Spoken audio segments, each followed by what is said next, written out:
Thunder cracked over Manhattan, the storm's fury rattling the windows of James Carver's penthouse. The billionaire, 60, stood alone in the shadows, his silhouette stark against the glittering New York City skyline. In his hand, a crumpled note burned like a fuse. Ethan's plotting your end. Trust no one. His son, his heir, was scheming to bury him, not just for his empire, but for good. James's eyes, sharp as the steel in his skyscrapers, traced the note's jagged script. Everything had built decades of sweat, deals, and dreams meant nothing if his own family wanted him dead. Most men would run or fight. James Carver chose a darker path. He'd fake his death, watch from the shadows, and unmask the traitors in his blood. The penthouse was a monument to James Carver's triumph, its glass walls framing a city he'd conquered from the ground up. Polished marble floors reflected the glow of a chandelier, and a Rothko painting hung like a silent testament to his wealth. But tonight, the opulence felt suffocating, the storm outside echoing the turmoil in James's chest. The note, slipped under his door by Ray Malone, a retired NYPD detective and trusted friend, was a grenade his son Ethan was plotting his murder. The words trust no one seared into him, casting doubt on his entire family. Eleanor, his wife, Chloe, his daughter, and Ethan, the heir he'd groomed. James, 60 but still commanding, had built Carver Enterprises from a Brooklyn tenement to a real estate empire owning half of Manhattan's skyline. His name was synonymous with power, his deals legendary, his charisma a force that filled boardrooms. Yet, beneath the steel, he carried scarce a heart scare a decade ago, a childhood of scraping by, a marriage grown cold. Eleanor, 55, was a high society queen, her charm dazzling, but her affection distant. Chloe, 28, chased fame with a relentless hunger, her love tied to his checkbook.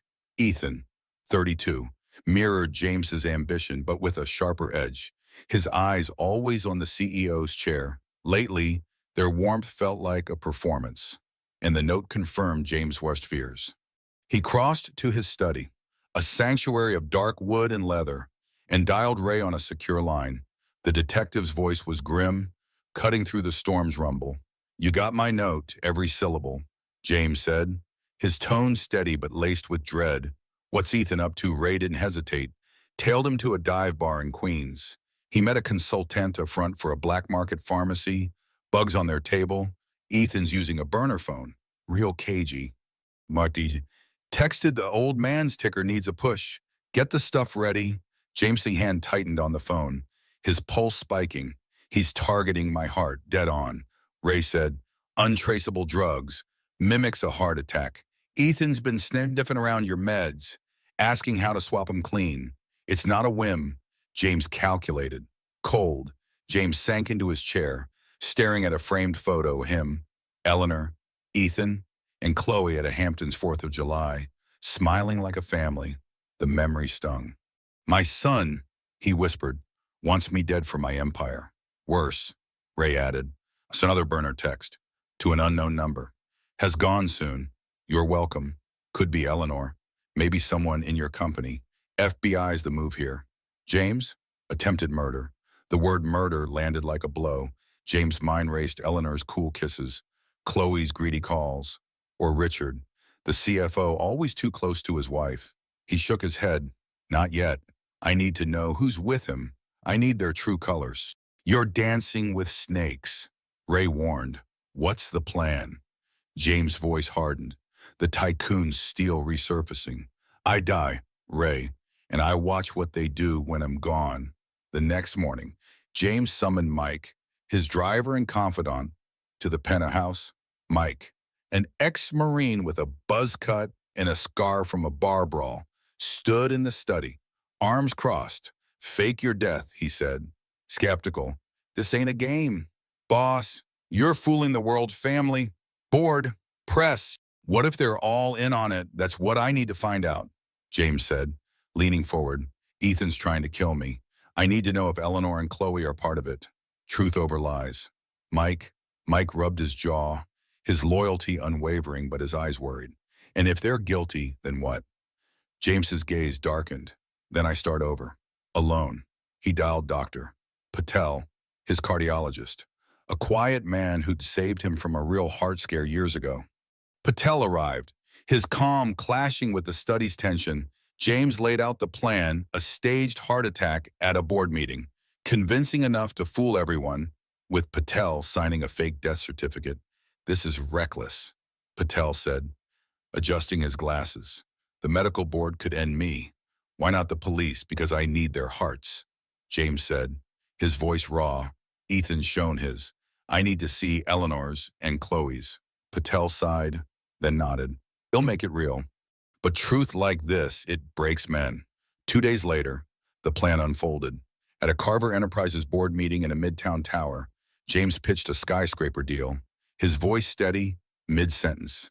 He clutched his chest, gasped, and collapsed, a coffee mug shattering.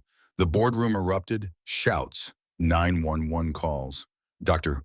Patel, nearby, rushed in, attempted CPR, and pronounced him dead. The news exploded. Billionaire James Carver dead at 60 head at. That night, James sat in a Brooklyn safe house, a bare-bones brownstone secured by Ray, monitors linked to hidden cameras in the penthouse, office, and memorial venue filled the room. Mike stood guard. Ray tweaked the feeds. James stared at the screens, where Eleanor adjusted a black dress, Chloe scrolled her phone, and Ethan spoke into a burner. His hands trembled, not from fear, but from the question burning in him. Who else wants me dead? The Brooklyn safe house was a stark contrast to James Carver's Manhattan penthouse, a cramped, concrete-walled room where the hum of monitors cut through the silence. James sat before the screens, his eyes locked on hidden camera feeds from his former life. The penthouse, his office, the memorial venue. The world mourned his death. Billionaire James Carver, dead at 60, blared on news channels, but James felt no grief, only a gnawing ache. Ethan's burner phone texts. The old man's ticker needs a push echoed in his mind, each word a betrayal that cracked the foundation of his heart. My son wanted me dead, he thought, the realization a weight heavier than his empire. But who else? Eleanor, Chloe, Mike, the ex-Marine driver, leaned against the door, his scarred face etched with concern. You're staring at those screens like they'll talk. Boss, he said, voice gruff. This is tearing you up. You sure you want more? James's hands trembled, betraying the stoic mask he wore. I built everything for them, he thought, and they're carving it up like I'm nothing. I have to know. Mike, he said, his voice low, raw. Ethan tried to kill me. If Eleanor and Chloe are in on it, I need to see their hearts, whatever's left of them. Ray Malone, the retired detective, adjusted the camera controls, his laptop glowing with a decrypted burner text from Ethan Empire's mind. No loose ends. Your boy's moving fast, Ray said, his tone grim. He's not just greedy, has surgical. James' chest tightened, a familiar pang from his heart scare years ago, now fueled by betrayal. I taught Ethan to be ruthless in business, he thought, but not against me. The monitors flickered, showing the penthouse's opulent living room. Eleanor stood before a mirror, adjusting a black Chanel dress, her face a mask of composure. Chloe slouched on a velvet sofa, scrolling her phone, her lips pursed in annoyance. Ethan paced by the windows, whispering into a burner phone. James leaned closer, his breath shallow. They look like strangers, he thought. Not my family. Eleanor's facade cracked first. As news crews cleared out, she slipped into the master bedroom, locking the door. The camera caught her pouring champagne, her lips curling into a smile that chilled James. She's toasting my death, he thought, his heart sinking. She dialed Richard, the CFO, and her lover, her voice smooth, triumphant. James is gone, she said. We're free, darling. No more of his rules. His shadow, she sipped, savoring the moment. The trust 100 million is ours. We start tomorrow. Free. James' mind reeled. 25 years of marriage, and she sees me as a cage. The betrayal cut deeper than Ethan's plot, a wound that bled memories of their early days. Eleanor's laughter, their shared dreams. He clenched his fists, forcing himself to watch as she opened a safe, pulling out trust documents, her initials already scrawled. She's been planning this, he thought, waiting for me to Chloe's greed was louder. Brasher. In the living room, she hung up a call, her voice bubbling with excitement. Dad's gone, and I'm cashing in. She told a friend over speakerphone. She crossed to a display case, snapping photos of James' vintage Rolexes each, a relic of his triumphs. These are millions, she said, uploading them to a private auction site. His death's my ticket to the top. James' throat tightened, his eyes stinging. Those watches were stories, he thought. My life's chapters. She's selling them like junk. Chloe's laughter echoed, her inner thoughts a swirl of ambition and resentment. Dad always held the purse strings, she mused. But now I'm free, no more begging.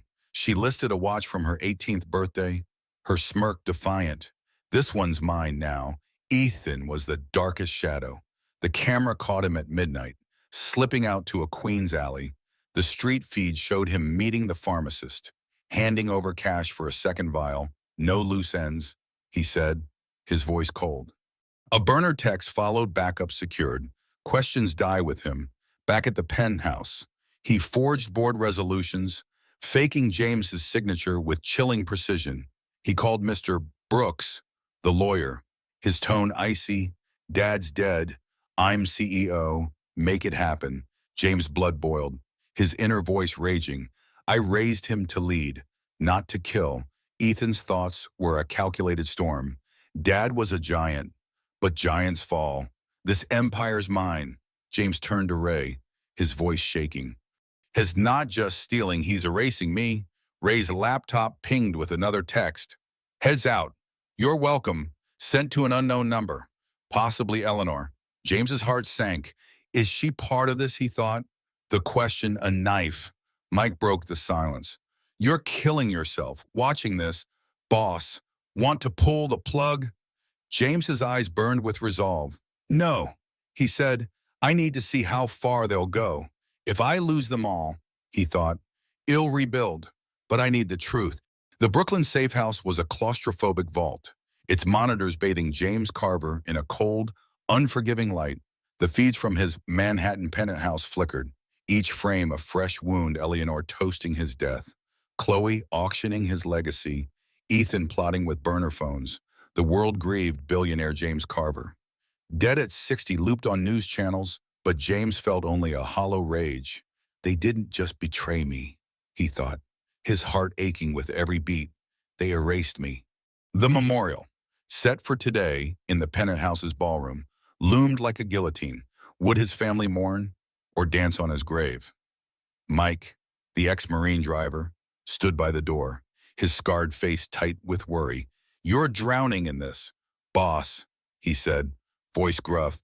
Eleanor's champagne. Ethan's drug sits too much. You want to stop? James' eyes stayed glued to the screens, his hands clenched. I gave them everything, right now. My empire, my love. The thought twisted like a knife. I can't stop. Mike, he said, his voice raw. Ethan tried to kill me. If Eleanor and Chloe are in on it, I need to know. I need the truth, even if it breaks me. Ray Malone, the retired detective, sat at the desk, decrypting another burner text from Ethan Board's bot. Dad's name stays mud. Your son's a machine, Ray said, his tone grim. He's not just taking your empire, he's torching your legacy. James's jaw tightened, his inner voice a storm. I taught Ethan ambition, but this is monstrous. The monitor showed the penthouse buzzing with memorial preparations, lilies piling up, maids polishing silver. A portrait of James captioned, gone too soon, but his family's actions mocked the somber facade, their greed ablaze consuming his life's work. Eleanor's ambition burned hottest. She met Mrs. Larson, the insurance agent, in a penthouse study, her black dress hugging her like armor, diamond earrings glinting with her hunger. James' policy, she said, voice smooth, $50 million, tax-free. His debts, reckless investments, demand it. Her thoughts were colder. James hoarded his wealth. Controlled me. Now it's mine. Ms. Larson frowned, scanning a file. Verification takes 3 weeks. Miss Bam, Carver, you seem unruffled for a widow. Eleanor's smile was a blade. My children need stability, and I need freedom. she thought, already picturing a new life with Richard, the CFO. The camera in the bookshelf caught every word. Her greed laid bare. Jameis' breath caught, his mind reeling. 50 million she's cashing in my life like a poker chip. The betrayal stung, memories of their early love. Eleanor's warmth, their shared dreams, now ashes. Was it always a lie, he wondered, his heart heavy. Chloe turned the memorial into a spectacle. In her bedroom, she hosted a grief gala for celebrity friends, champagne flowing as she showed off James' art collection on an auction site. This Picasso sketch $2 million. She bragged, laughing. Dad's death's my rocket to the top. Her thoughts were a mix of glee and defiance. He always said work for it. Well, I'm taking it. She strutted to the ballroom, posing for news cameras. Her tears rehearsed. I'm heartbroken, she told a reporter, voice trembling. But alone, she called a friend, giggling. This memorial's a cash cow, yachts next crypto only. No more of Dad's rules, she thought, savoring her freedom. James' eyes stung, his inner voice breaking. She's selling my soul for clout. The watches, the art each was a piece of his journey. Now reduced to Chloe's stepping stones, I thought I raised her better. He mourned. The pain sharper than Ethan's drugs. Ethan was a predator in the shadow. The camera caught him bribing Tompkins, a board member, in a penthouse corner, slipping a briefcase. Vote me CEO tomorrow, he said, voice cold, or your offshore accounts exposed. His thoughts were ruthless. Dad was a king, but kings die. This empire's mine. A midnight alley meeting followed, Ethan handing cash to the pharmacist for another vial. No questions, he said, texting on his burner, backup secured. Legacy's mine. James' blood boiled, his inner voice a roar. He didn't just want my empire, he wanted my life. Ray's laptop pinged the pharmacist. Arrested, confirmed Ethan's year-long drug plan, premeditated murder. Ray said, we got him cold. The memorial began at noon. The ballroom a sea of black suits and hushed voices. A mahogany casket sat center stage, open, with a mannequin in Jameis suita. Chilling ruse by Dr. Patel. Guests murmured condolences, but the Carvers played their parts poorly. Eleanor dabbed her eyes for cameras. Chloe checked her phone. Ethan schmoozed board members. Then, alone at the casket, Eleanor lingered, her face twisting with contempt. The camera in a wreath caught her leaning close, hissing, you controlling bastard. You caged me for 25 years. I'm free, and it'll burn your legacy to the ground. Her thoughts were venomous. You thought you owned me. James, now I own you. She walked away, heels clicking. Unaware Dr. Patel, posing as a mortician, noted the moment. James froze in the safe house. Eleanor's words a dagger. She hated me, he thought, tears welling. All those years, a lie. Mike gripped his shoulder, silent. Ray's voice was low. Got her on tape. James, she's done. A note slipped to the lawyer. Mr. Brooks flashed on Ray's screen. Check Ethan's deals. He's lying. It's Noah, Ray said. Your analyst fished from the Bronx. He's been watching Ethan. Jameis Hayes found Noah on the feed, a quiet figure leaving a wreath. His thoughts pure, Mr. Carver gave me a chance. I won't let him down. Jameis' resolve hardened, his inner voice steel. They think I'm gone. Time to haunt them. The Brooklyn safe house was a fortress of shadows, its monitors casting a sterile glow over James Carver's taut face. The penthouse feeds flickered, replaying the memorial's gut-wrenching moments. Eleanor's venomous rant over his body in the open casket, Ethan's chilling burner phone text, Chloe's gleeful auctions of his legacy. Billionaire James Carver, dead at 60, still dominated news channels. A lie that cloaked the truth burning in James' chest.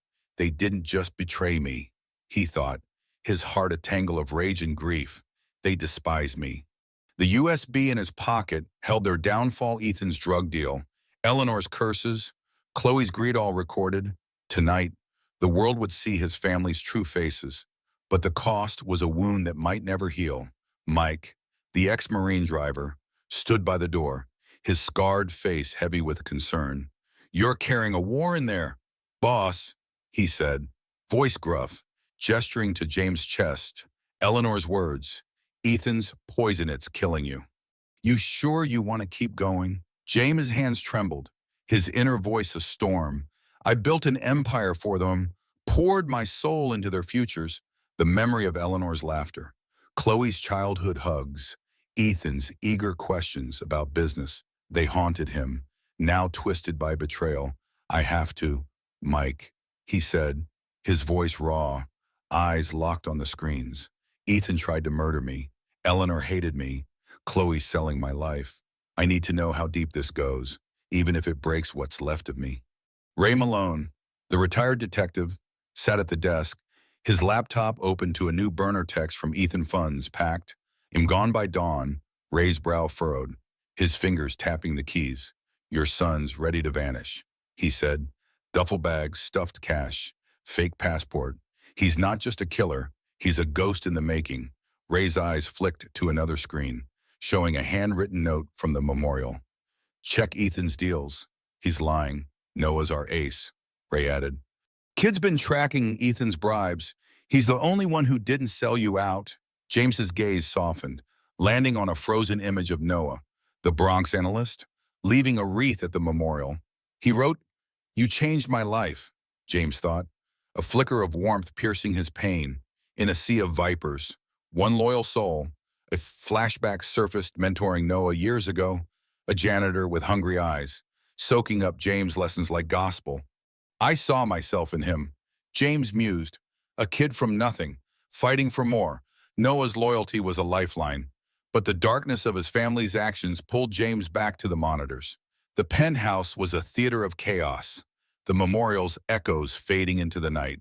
Chloe, driven by greed, prowled James' study, her fingers rifling through drawers for anything of value. There's more to take, she thought, her mind a whirl of ambition and resentment. Dad always held the reins. Now I'm the boss. The camera caught her tossing papers, muttering, Gotta be something left. Her hand grazed a locked drawer in James's mahogany desk. Curiosity sparked, she grabbed a letter opener, prying it open with a snap. Inside lay a USB drive, labeled Legacy in James' precise script. Chloe's brow furrowed, half expecting bank codes, half dreading a lecture. Another of Dad's games, she thought, her pulse quickening. She plugged the USB into his laptop, the screen flickering to life. James' face appeared, alive, his eyes piercing through the dark. If you're watching this, I'm not dead, he said, his voice calm but lethal. Ethan tried to kill me. Eleanor despised me. Chloe sold me. I've been watching, and I have proof. The video cut to Ethan's Queen's Alley deal, his voice cold. Heart's done, no traces, a burner text flash, backup secured, legacy's mine. Then Eleanor's casket rant played, her hiss venomous. You controlling bastard, it'll burn your legacy to the ground. Chloe's auction listings followed, her own voice bragging, Dad's deaths, my rocket to the top. James's final words landed like a hammer. You're exposed, and I'm coming.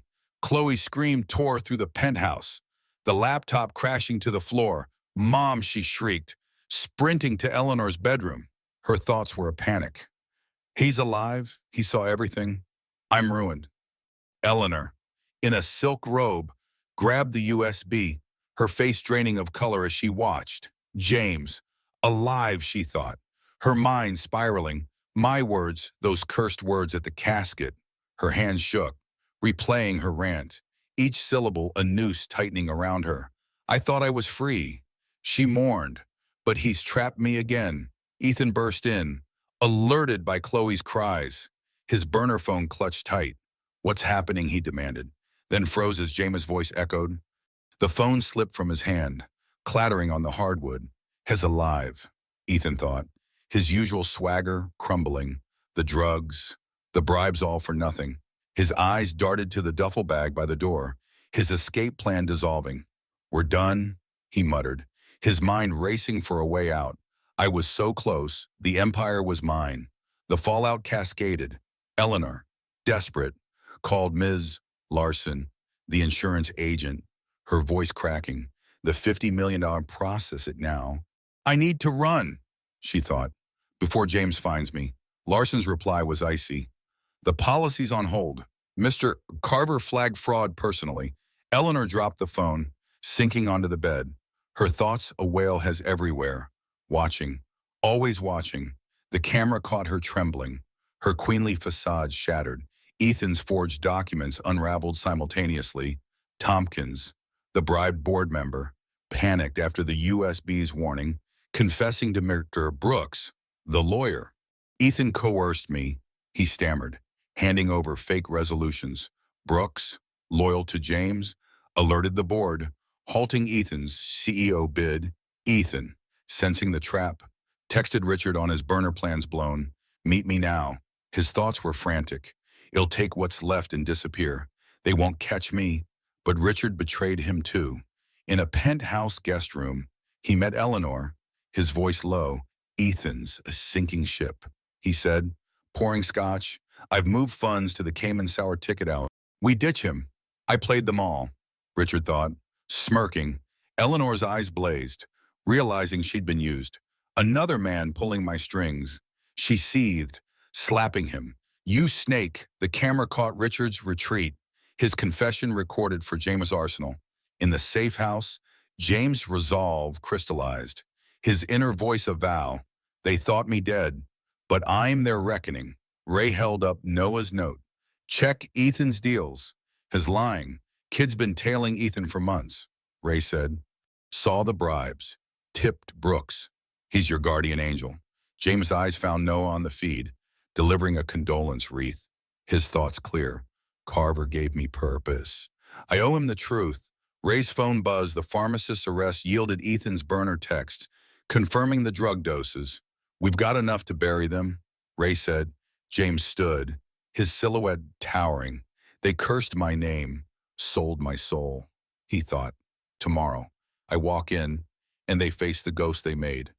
The Brooklyn safe house pulsed with a raw, electric tension, its monitors casting stark shadows across James Carver's face.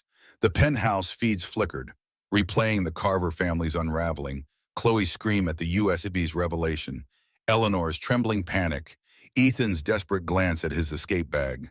Billionaire James Carver, dead at 60, still scrolled across news tickers.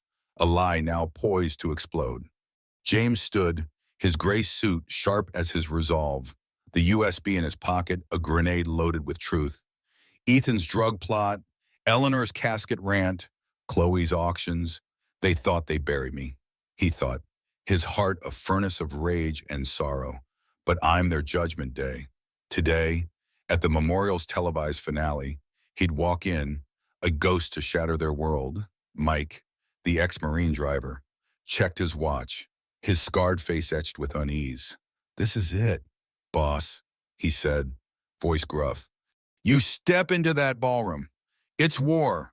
NYPD's ready, but you sure you can face them? James adjusted his tie, his inner voice a vow. They stole my family, my legacy. I'll take it back, even if it costs me everything. They tried to kill me. Mike, he said, his voice low, steely. Ethan with his drugs, Eleanor with her hate, Chloe with her greed. I'm not just facing them, I'm ending this. The pain of Eleanor's words, you controlling bastard, and Ethan's burner text. Heart's done burned in his mind. But Noah's loyalty, the Bronx analyst's quiet note, gave him strength. One soul stayed true, he thought, and he's my future. Ray Malone, the retired detective, packed his laptop, his eyes on a final burner text from Ethan Board's mind. I'm clear, kid's delusional, Ray said, smirking, thinks he's won. My old precinct's got plainclothes in the crowd. Ethan's not slipping away.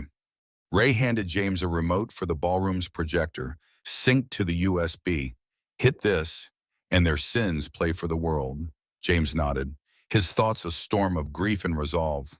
I built Carver Enterprises for them, poured my soul into their dreams. Now I'll burn their lies to ash. He stepped toward the door, the safe house's concrete walls fading as he steeled himself for the penthouse's glittering stage. The penthouse ballroom was a masquerade of mourning, its black drapes and lilies a stark contrast to the buzzing crowd, socialites, reporters, board members. all gathered for the memorial's closing. A massive portrait of James loomed over a polished mahogany casket, now closed. Its mannequin ruse no longer needed. News cameras rolled, capturing the spectacle for a city still reeling. Eleanor stood near the front, her black veil a perfect prop, her thoughts frantic. James is alive. He knows. I have to play the widow, or I'm finished. She dabbed her eyes, her performance flawless, but her heart racing with fear. Chloe lingered by a floral wreath, sunglasses hiding her red-rimmed eyes. Her mind a whirl of panic. Dad saw me sell his life, my followers, my brand gone.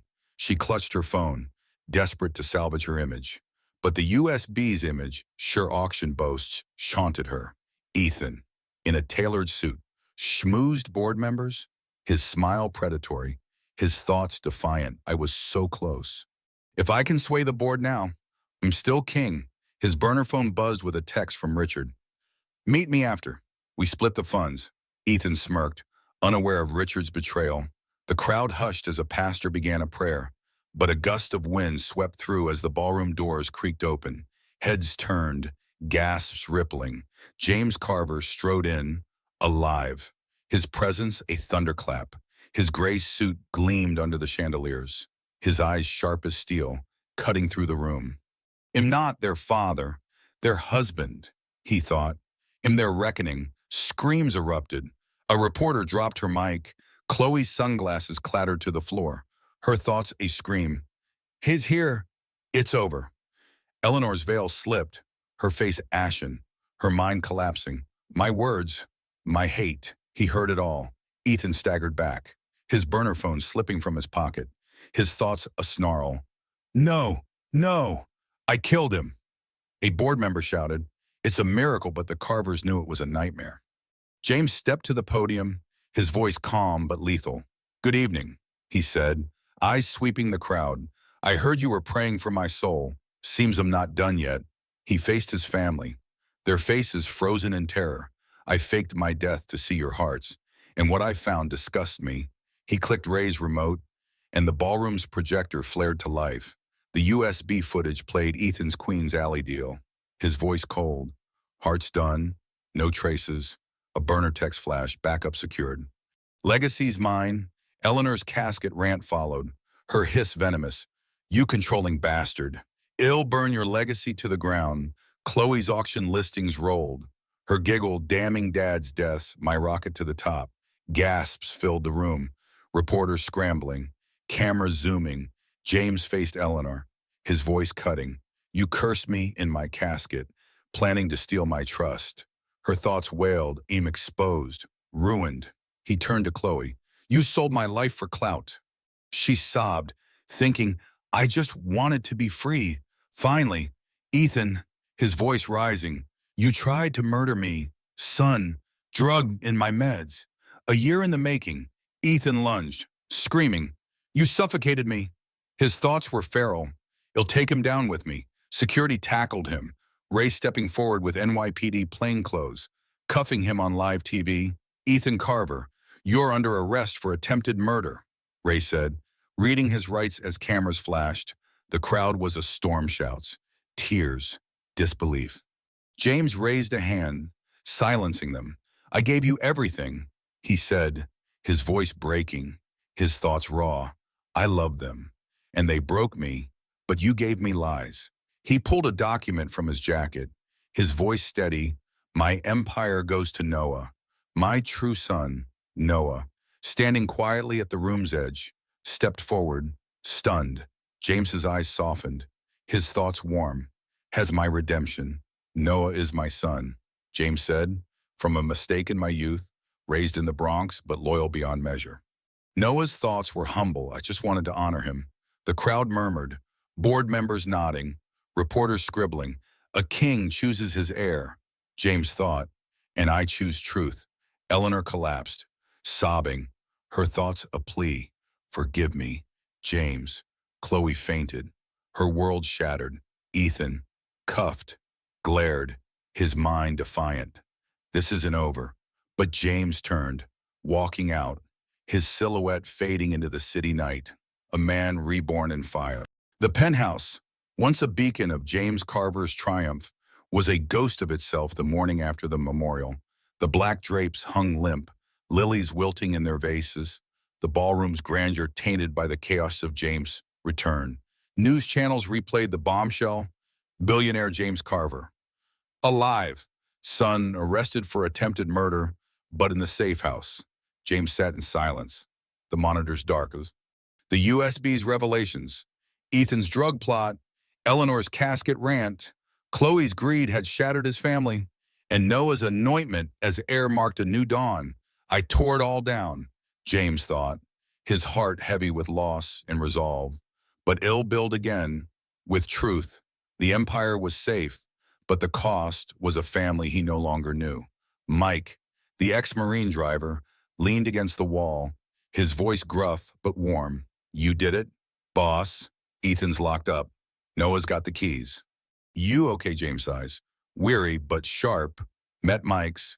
Okay, I lost my wife, my kids, my illusions.